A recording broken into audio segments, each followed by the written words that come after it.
सभी साथियों को इस ऐतिहासिक और भव्य कार्यक्रम के लिए बहुत बहुत बधाई देता हूं, शुभकामना देता हूं। साथियों, आप जानते हैं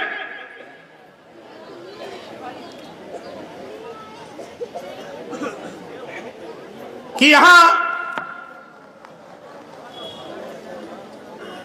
आज हम शोषित बनकर के बैठे हुए हैं, लेकिन इतिहास इस बात का गवाह है कि हम इस देश के कभी शासक होते थे।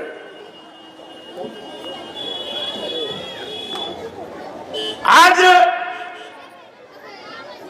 महाराजा बिजली पासी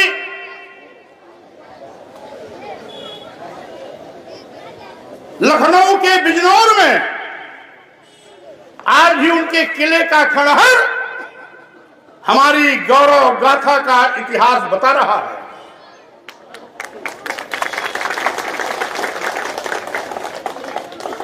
यही नहीं,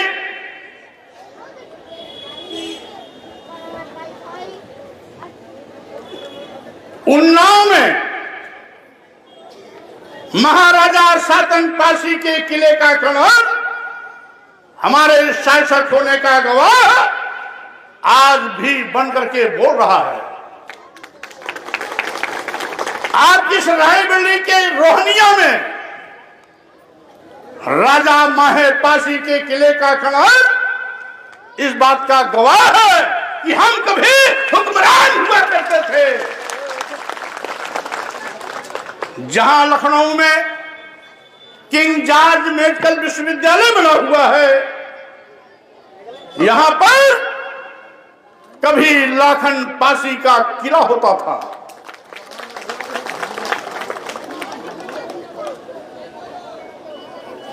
आज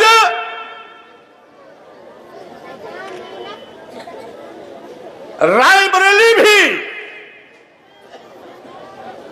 आपकी सल्तनत रही है। रायबरेली का गजेटियर उठा के देखिएगा तो राजभर से राजभरेली से रायबरेली बना है। और मैं आपको बता देना चाहता हूं, पारसी और राजभर ये दोनों एक ही हैं, अलग नहीं है। जहां राजभर है वहां पासी की आबादी नहीं है, जहां पासी हैं वहां राजभर की आबादी नहीं है, यानी दोनों एक हैं। राजा डालदेव डलमऊ के राजा थे और डलमऊ के किले का खंडहर जहां आज गंगा पंप कैनाल स्थापित है, सिंचाई का डाक बंगला स्थापित है, ये राजा डालदेव का किला होता था। आप सभी साथी तालियां बजाते रहिए जोश के साथ, उत्साहवर्धन। रायबरेली में किला मोहल्ला ये राजा बालदेव का किला होता था। राजा डालदेव 4 भाई थे, राजा डालदेव, बालदेव, यवतमाल और ककोरन, जिनकी आज भी ऊंचाहार गदरगंज रोड पर ककोरन गांव है जहां पर राजा ककोर की हत्या हुई थी। बहाई में यवतमाल मारे गए थे। राजा डालदेव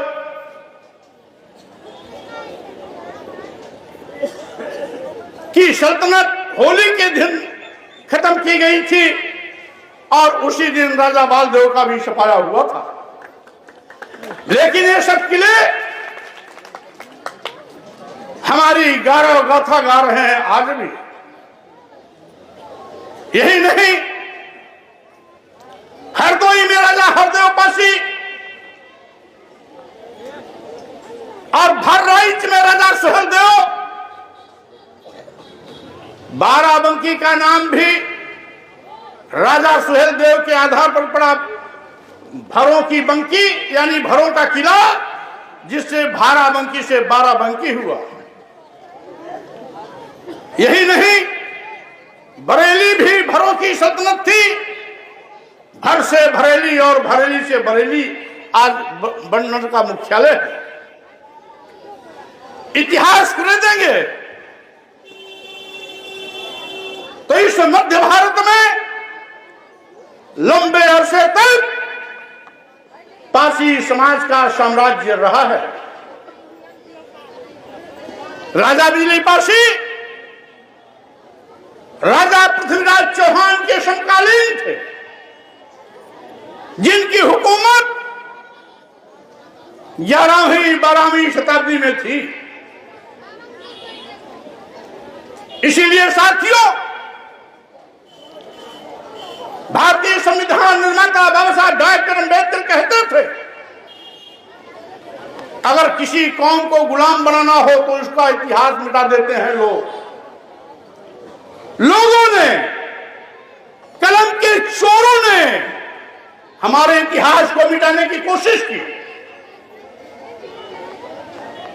और साथ ही साथ कुछ चंद चतुर लोगों ने धर्म के नाम पर हमारे मान सम्मान के साथ खिलवाड़ किया और इस हुक्मरान कौमों को शोषित बना करके उस पर राज करना शुरू कर दिया। आप जानते हैं, इस देश में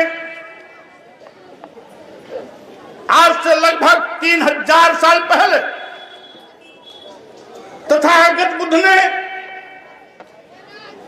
मानव एक समान की विचारधारा पर आधारित समाज बनाने के लिए समतामूलक समाज की स्थापना की शुरुआत की।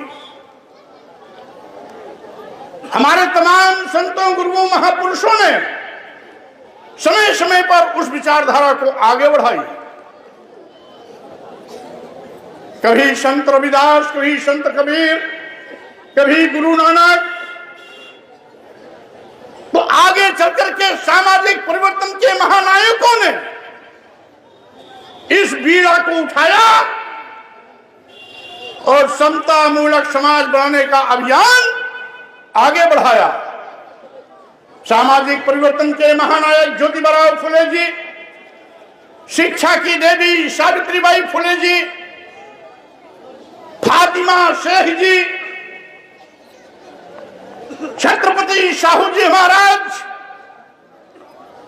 भारतीय संविधान निर्माता बाबा साहब डॉक्टर भीमराव अंबेडकर के बाद पेरियार रामास्वामी नायकर, नारायण गुरु,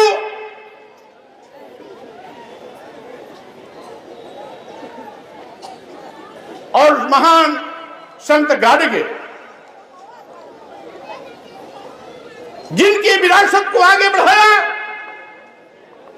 सामाजिक परिवर्तन के महानायक बानवर कांशीराम जी ने, और उत्तर भारत में इस क्रांति को जगाया महामना राम स्वरूप वर्मा, पेरियार ललाई सिंह यादव ने, तो बिहार में इस आवाज को बुलंद किया शहीद बाबू जगदेव प्रसाद कुशवाहा ने। साथियों, में कहना चाहता हूं, आज इस देश में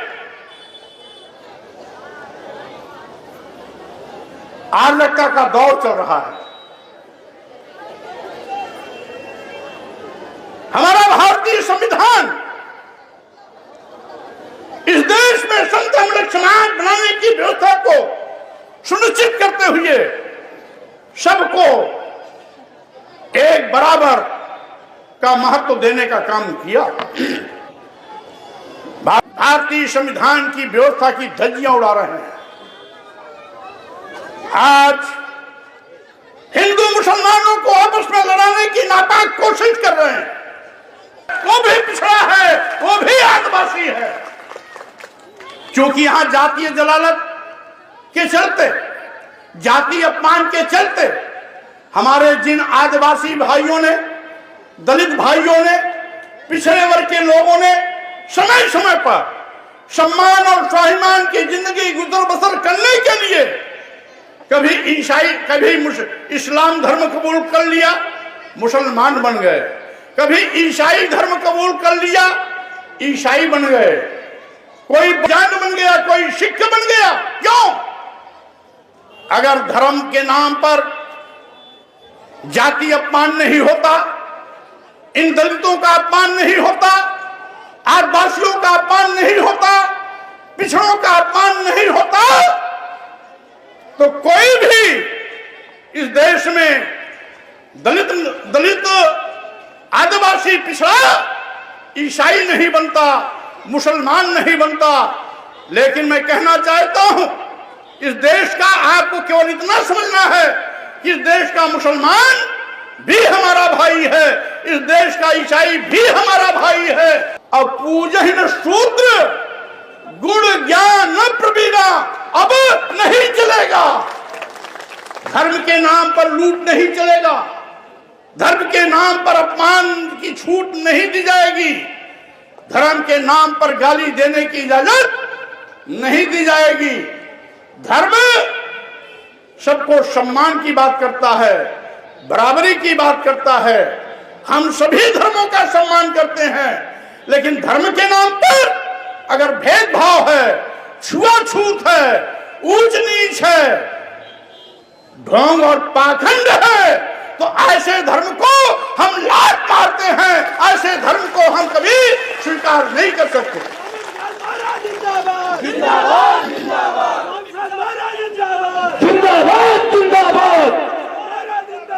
जिंदाबाद जिंदाबाद। सही मायने में साथियों, आज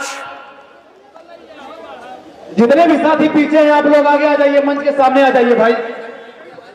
आज देश और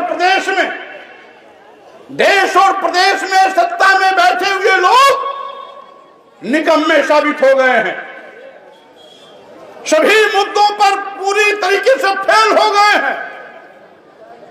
आज देश का करोड़ों नौजवान बेरोजगारी का शिकार हो रहा है।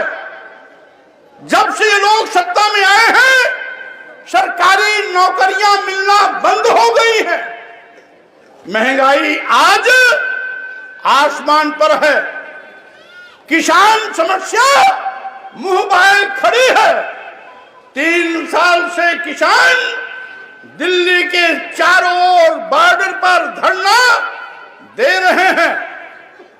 750 किसान, लगभग 455 किसानों की अब तक मौत भी हो चुकी है।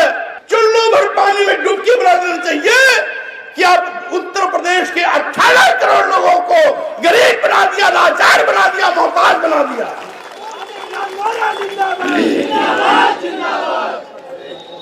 और यही नहीं साथियों, आज विश्वविद्यालयों में शिक्षा महंगी की जा रही है। के मस्जिद बनाया गया था, आप देख लेना। ये जो कह रहे हैं कौन है? ये वही लोग हैं जो मुगल शासकों के यहां मंत्री और महामंत्री बनते थे, सलाहकार बनते थे। अगर महाराज अकबर मुगल शासक थे तो महाराज अकबर के शासन में ब्राह्मण समाज के बीरबल महामंत्री भी थे। उस समय उनकी आवाज क्यों नहीं निकली? उस समय तो मलाई खाने में मस्त थे।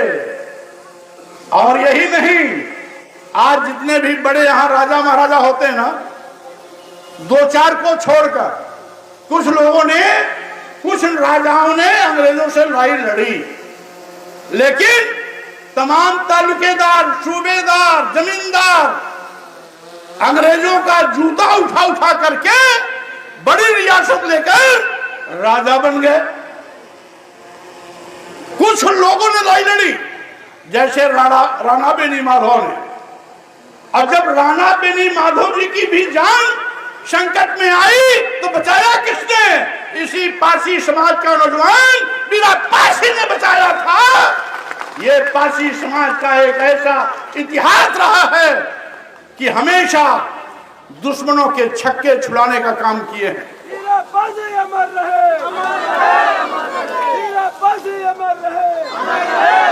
यही नहीं, हमारे पारसी समाज के नौजवानों ने ही कमाल नहीं किया।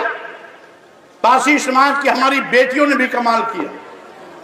लखनऊ में वीरांगना उदा देवी, हमारी बहनें सुन लें, वो पारसी समाज की बेटी थी। उसका पति मक्का पारसी, लखनऊ के नवाब बेगम हजरत महल,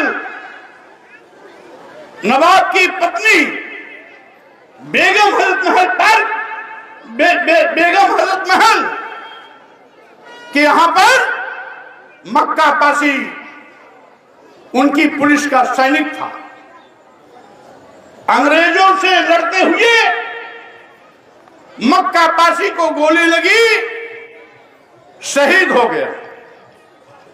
मक्का पासी की पत्नी उदा देवी, वो महिला पुलिस, उन्हीं के यहां महिला पुलिस थी। जब उसको पता लगा अंग्रेजों ने मेरे पति की हत्या कर दी, तो सिकंदराबाद चौराहे पर इमली के पेड़ पे चढ़ करके, हमारी बहनें सुने इतिहास को, एक उदा देवी ने 35 अंग्रेजों को गोली मारकर मिट्टी में मिला दिया, दफन कर दिया। वो उदा देवी है। उदा देवी अमर रहे, अमर रहे, उदा देवी अमर रहे, अमर रहे। अपने पति की मौत का बदला 35 अंग्रेजों को गोलियों से भूनकर मौत के घाट उतारा था। वो है वीरांगना उदा देवी, जो हमारी बेटी ने कमाल किया, उसको कोई और नहीं कर सकता है। इसे साथियों, मैं आपसे कहना चाहता हूं, है वो देशद्रोही है, राष्ट्रद्रोही है, देश का दुश्मन है। क्योंकि अगर आप चाहते हो देश में अमन चैन रहे, भाईचारा रहे, हिंदू मुस्लिम सिख ईसाई बौद्ध जैन पारसी सब है आपस में भाई भाई की बात बनी रहे, तो गड़े मुर्दे उखाड़ना बंद कर दो, इतिहास खरीदना बंद कर दो, और अन्यथा तुम्हारी चालाकी तुम्हारे लिए महंगी पड़ेगी। क्योंकि अगर तुम मस्जिद में मंदिर खोदोगे तो आने वाली ये पीढ़ी मंदिर में बौद्ध मठ खोजना शुरू कर देगा, तब कहीं नहीं दिखाई पड़ोगे। क्योंकि हमें जानते हैं, हमें इतिहास का ज्ञान है। जितने